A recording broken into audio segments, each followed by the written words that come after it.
Greetings, this is Doc Ock coming at you live and direct tonight from Black Facts Headquarters Central. Greetings to one and all. Hope everybody's had a good day today like I did. I definitely had a ball, you could say. But now I'm going to pass that ball on to you. And what I'm going to ask that you do is go ahead and juggle that ball for a little while, if you don't mind, by just going ahead, giving us a like and a thumbs up, and then subscribing to the Tubular Black Facts channel below. And in the meantime, let's see if we can take you a little bit higher. Now, we got a proverb for you tonight. Let's see which one we're going with tonight. Oh, yeah. I'm going to go with this one here. Usitukane wakonga na uzazi un galipo. Usitukane wakonga na uzazi un galipo. What does that mean? Don't insult the midwives as long as you're still able to give birth. Yeah, don't insult the midwives. Yeah, in many parts of the world, even in America as well, midwives are the standard. Now, midwives aren't the standard yet in America, but in other parts of the world, midwives are the people that deliver all the babies. The doctors don't have to deal with that because it's a normal function of the human species and other species as well to give birth. So, again, usitukane wakunga na uzazi un galipo. Don't insult the midwives as long as you're still able to give birth. Not that you're even planning to give birth, but if you can still have a baby, whatever you do, don't insult the midwives. Okay? Okay. So let's keep that in mind. You should have good manners at all times anyway. Don't be going around insulting people in the first place. Something else to think about. Now, meanwhile, we're reading from our book here, Never Caught, a book about a young lady by the name of Ona Judge. Ona Judge. Not Ona Judge, but Ona Judge. That's right. Some mothers that I know or have heard about who named their daughters Iona, right? As in they own themselves, as opposed to somebody else owning them. I'm not sure the origins of her name. I'm not aware of that yet, but maybe in the course of reading through her story, we'll find out about that. So we read yesterday the introduction. Ona Judge was a African woman who had been enslaved by the Washingtons, George and Martha Washington. And so we read the introduction yesterday about how she escaped. And now we're going to go all the way way back in time to around the time of 1773. So before the independence was declared by the British colonists, that's when Ona Judge was born. So her story begins in Virginia around 1773, when the U.S. was not yet the U.S. and slavery is considered acceptable, legal for sure, by white folks who live in what comprises the first 13 colonies, otherwise known as New England. Strangely enough, the American colonies and the American slaves were engaged in a similar quest for freedom. In 1773, the colonists in America, those people who lived in what would be the original 13 states of the U.S., decided they wanted to be free from the British government, making all their own laws, etc. Being free, they didn't want to be taxed without being represented. No taxation without representation and all that kind of rot. The enslaved people, the enslaved Africans of America who had been brought over from Africa and the Caribbean as part of the slave trade, wanted to be free to live as they choose. These fights for freedom as a country and as a race of people will become as much a part of Ona's life as waking up in the morning and breathing. But first, Ona needs to be born.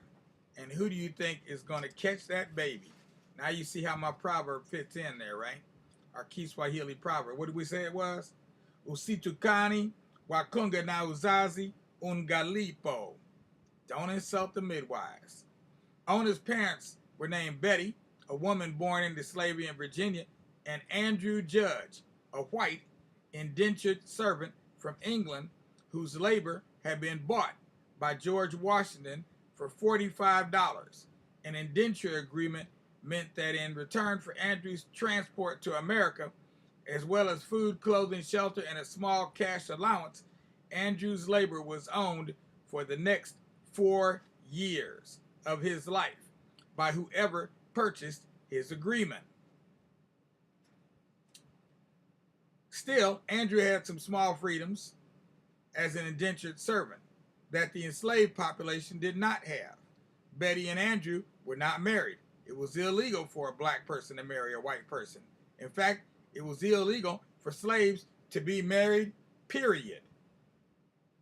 Betty had originally been owned by Daniel Parke Custis, Martha Washington's first husband, who had died after only 7 years of marriage. By this point in America, slavery was as entrenched as the roots of the biggest, oldest tree.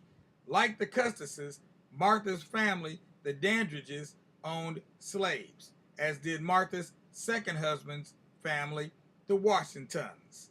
When Daniel died, his property was split 3 ways between Martha and their children. This property included both land and the humans owned by the Custises, these enslaved Africans, of which Ona was one. Of which Betty, Ona's mother, was one. My bad. This is the reason why Betty was always classified as a dower slave, meaning that she would always be the property of Martha Washington and her heirs, no matter whom Martha married after Daniel. After Martha married George Washington, she brought at least 84 slaves with her to Mount Vernon, about 100 miles away from the main Custis estate.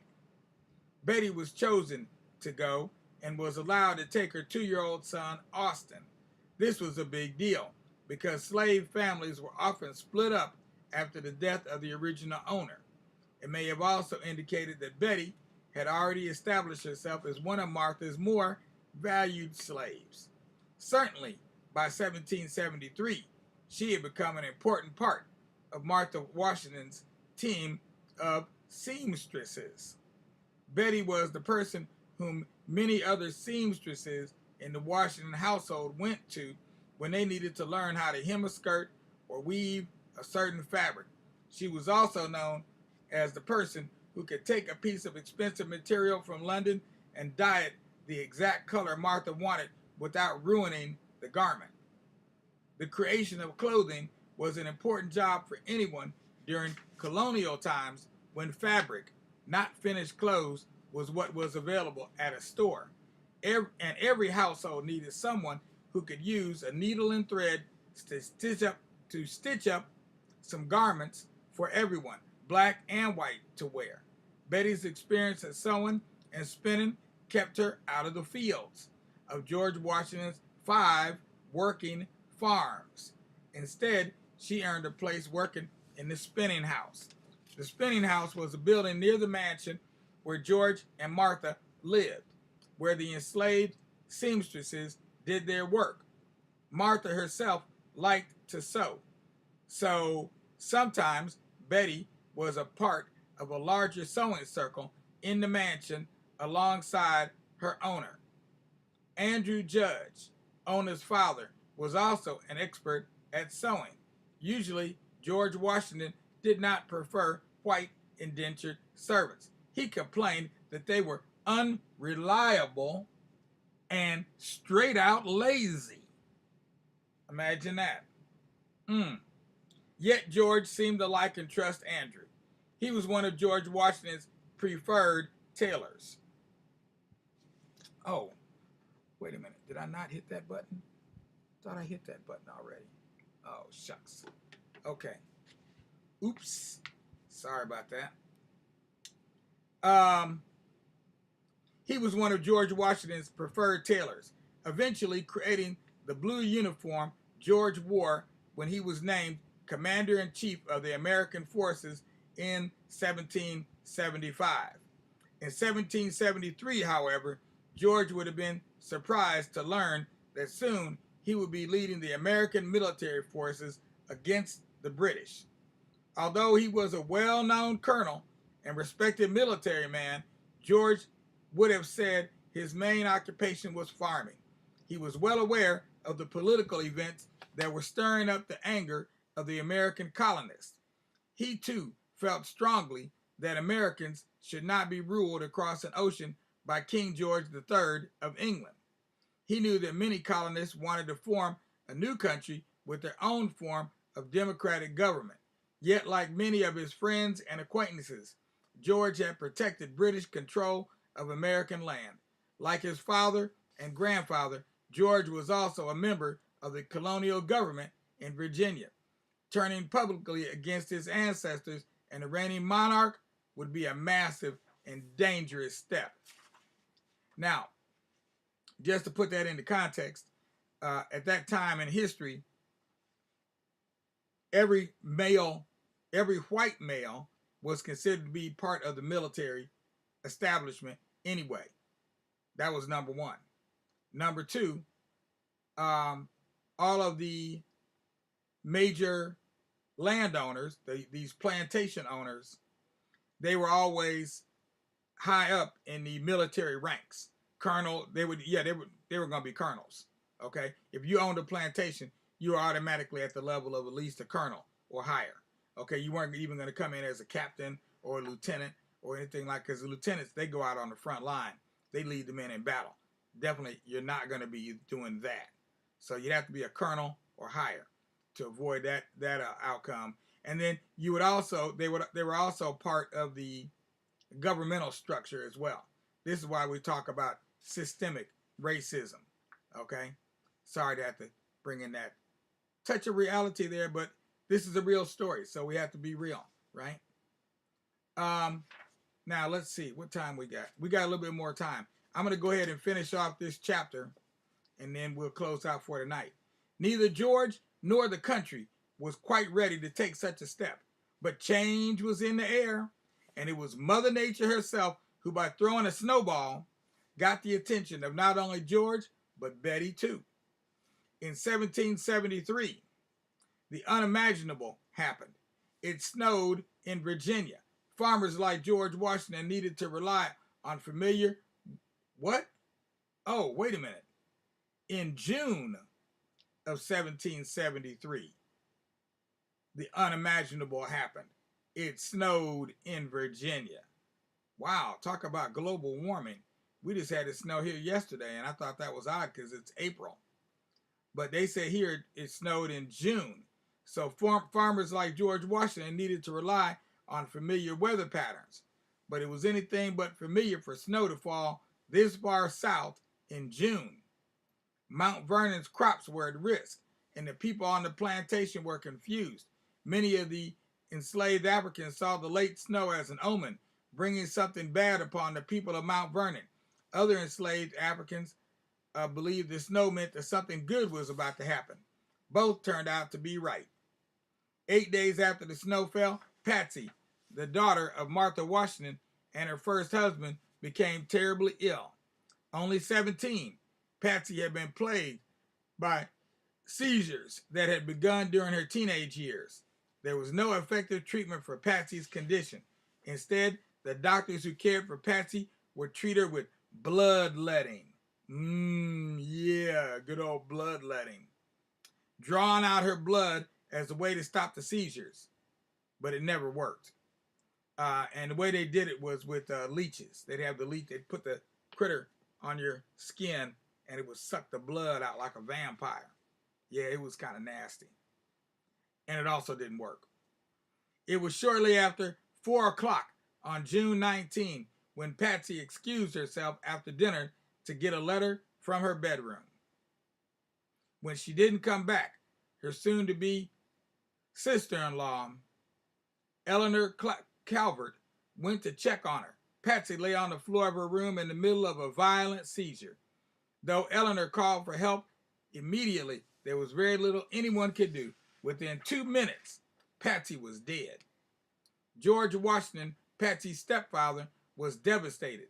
Martha Washington was almost destroyed. When she had been married to her first husband, Martha had borne 4 children: Daniel, Francis, Jackie, and Patsy. The oldest 2 children had died when they were toddlers. To lose another child was pushing Martha off an emotional cliff. In a letter written to his nephew, George Washington stated, "I scarce need add that Patsy's death has almost reduced my poor wife to the lowest ebb of misery." Everyone at Mount Vernon was aware of Martha's pain, especially the enslaved African women, whom she had chosen to work near her in the mansion. Betty, Ona's mother, was one of these women. Only 7 years younger than Martha, Betty had already watched Martha as she endured the deaths of her first husband and first 2 children.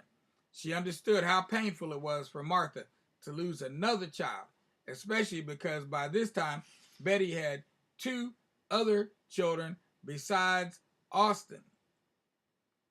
And she knew how desperate she would have been if any one of them had died. She may have stood near Martha's bedside, comforting her in her terrible grief, while at the same time helping the household prepare for Patsy's funeral.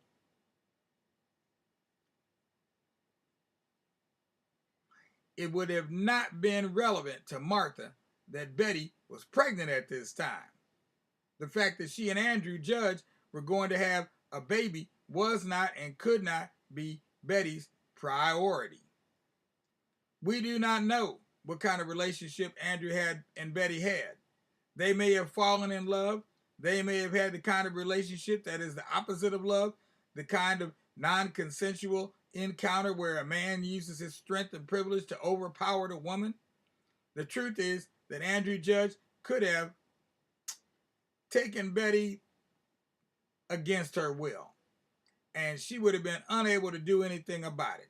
His status as a white man would have protected him, just as it does today. Still, it is also possible that Betty entered into this relationship with aims of her own, besides romantic love. Perhaps she believed having a relationship with Andrew could lead to her own freedom and that of her children, because she knew that in a few years, Andrew would become a free man. At that time, he could potentially offer to buy all of them from the Washingtons. We will never know Betty's feelings. All we do know is that Andrew Judge did eventually claim his freedom, but he did not take Betty and his children with him. If he loved Betty, it was not enough to keep him from leaving. Still, in 1773, Andrew was living at Mount Vernon, and sometime during or close to that year, after the strange snowfall and after Patsy's funeral, Betty gave birth to their daughter. They named her Ona Maria Judge. Ona Maria Judge. While there are few records about the births and deaths of slaves, this girl child of mixed race would, as a young woman, walk that tightrope of freedom for African Americans long before her bold descendants in spirit, in other words, Harriet Tubman and Frederick Douglass, made their own escapes from slavery. Like her mother, Betty, Ona learned how to persevere in the face of extreme hardship. Like her father, Ona would eventually free herself no matter who she left behind. Finally, like America itself, Ona would risk everything so that she too could achieve those rights in the Declaration of Independence. In other words, we're talking about life, liberty, and the pursuit of happiness. Oh yeah, that old pursuit of happiness. That one gets us in trouble every single time. And so that ends the first chapter of our book, on Ona Judge, the story of the slave, one of George and Martha Washington's slaves who escaped to freedom and never looked back. So we'll remind you of our proverb for today one more time. Usitukani wakunga na uzazi un galipo. In other words, don't insult the midwives as long as you're still able to give birth. Excellent proverb. I love that proverb. That's what I'm going to try to remember. Usitukane wakunga na uzazi un galipo. Yeah, it kind of rolls off the tongue after you get used to it. Okay, and I'm working on that part, getting used to it. Meanwhile, let me go ahead and give a wave to Sadiqa Muhammad out here. And I see Sydney Harris over there. Anybody else watching in the wings? I don't see nobody else out there. Okay, cool. And last but not least, let me remind everyone of what needs to be done. Make sure to go ahead and give us a like, a thumbs up if you're looking at us on YouTube. And then go ahead and subscribe below to the Black Facts YouTube channel, otherwise known as Tubular Black Facts. Please do subscribe, and we will be back here tomorrow with another installment. Our special this month, our focus this month is on holidays and holy days. So we start off with April Fool's Day on the 1st. Today we talked about Easter, okay? But we talked about Easter in the context of the Black Madonna. Now, today we did an introduction to the shrine, one of the shrines of the Black Madonna in Germany. And tomorrow we're coming back with some video of a procession, or it's either going to be a video or a slideshow, I'm not sure which, of a procession with the Black Madonna, because these Black Madonnas are alive and kicking, just like you need to be. Oh, almost forgot, all you little children out there, go ahead, lay your little head on your little pillow, on your little bed, close those eyes, and wait for the sun to rise. And when those sunbeams come beaming down on your eyes, go ahead and rise and shine, because the day is thine. That's right. Seize the day. In the new day. We'll be doing it in a new way. And we'll be back here tomorrow night at 9, just like always. Until then, may peace guide your way.